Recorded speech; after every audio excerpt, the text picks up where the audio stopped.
Bonjour, Pierre Guillon.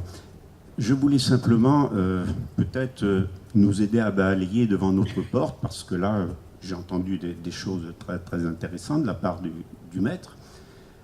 Mais mais dans certaines écoles, peut-être que les maîtres ne remplissent pas toujours leur rôle. Et sans vouloir attaquer la profession, évidemment, hein, on a l'exemple en Aveyron où la Maison universelle de la laïcité de l'Aveyron a procédé à la plantation, a saisi de maires pour planter un arbre de la laïcité. Il y a la première plantation a eu lieu il y a 15 jours dans une ville du département. Et il faut savoir quand même que quelque temps avant qu'on fasse cette manifestation, le directeur d'une école publique a planté un arbre de son côté dans son école, plutôt que de venir s'associer à l'initiative qui était venue de nous. Le deuxième exemple, il y a 3-4 jours, où le maire, une ancienne institutrice, s'était proposé qu'à l'occasion de la charte de la laïcité dans les écoles, on fasse une opération qui ait du sens pour les jeunes. Malheureusement, le directeur de l'école publique a bien voulu amener les enfants, mais finalement, le texte qu'il devait prononcer n'a pas eu lieu. Ce qui fait que là aussi, c'était un exemple, un moment important pour les enfants de s'associer à quelque chose de significatif, de donner du sens. Et là, je regrette quand même que nous, à ce niveau-là, les quelques possibilités qui nous restent de valoriser la laïcité, malheureusement, on ne les saisisse pas. Et je crois que les uns et les autres, on a à balayer devant notre porte. Vous savez, je suis d'accord avec vous, mais je vais aller plus loin, moi. Je vais vous faire part d'une indignation. Parce qu'on est là, à visage découvert, et on parle franchement. On est dans, me semble-t-il, une assemblée citoyenne à partir d'un moment de culture partagée. Moi, je veux bien qu'on plante partout des arbres de la laïcité.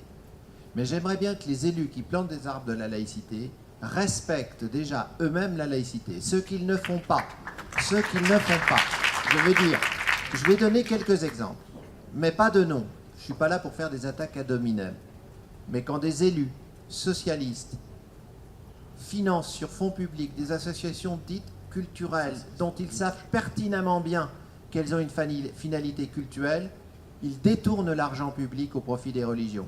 Lorsqu'ils financent pour 1 euro symbolique pendant 100 ans, dans un bail amphithéotique, une construction de lieux de culte, ils savent très bien qu'ils spolient le bien public pour construire un lieu de culte.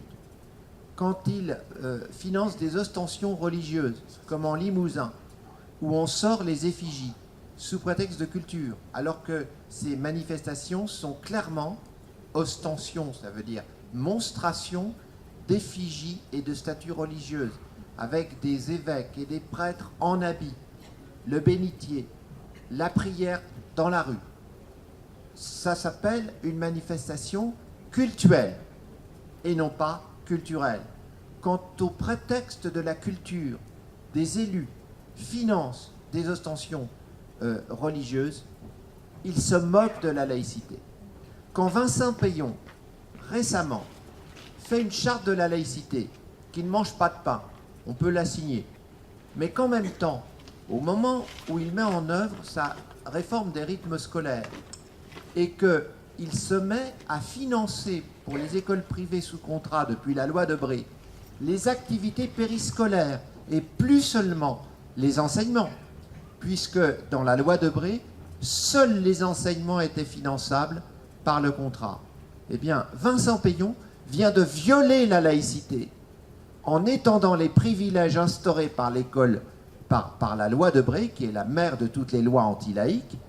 Il vient d'étendre ces privilèges aux activités périscolaires. Quand on sait, au demeurant, comment les écoles privées religieuses utilisent les activités périscolaires, souvent dans des pèlerinages, dans des activités catéchétiques, on est confondu. Ça veut dire qu'avec l'argent public, en finant, des contribuables athées sont forcés à leur insu de financer des manifestations cultuelles. Alors moi j'en ai assez de ces élus qui, pour se faire élire et réélire, font du clientélisme électoral, foulent aux pieds la laïcité, mais par ailleurs donnent le change par des manifestations du type charte de la laïcité ou plantation d'arbres de la laïcité. Je ne supporte pas cette duplicité. On dit une chose, on en fait une autre. C'est ça qui tue la politique et ouvre un boulevard à Marine Le Pen.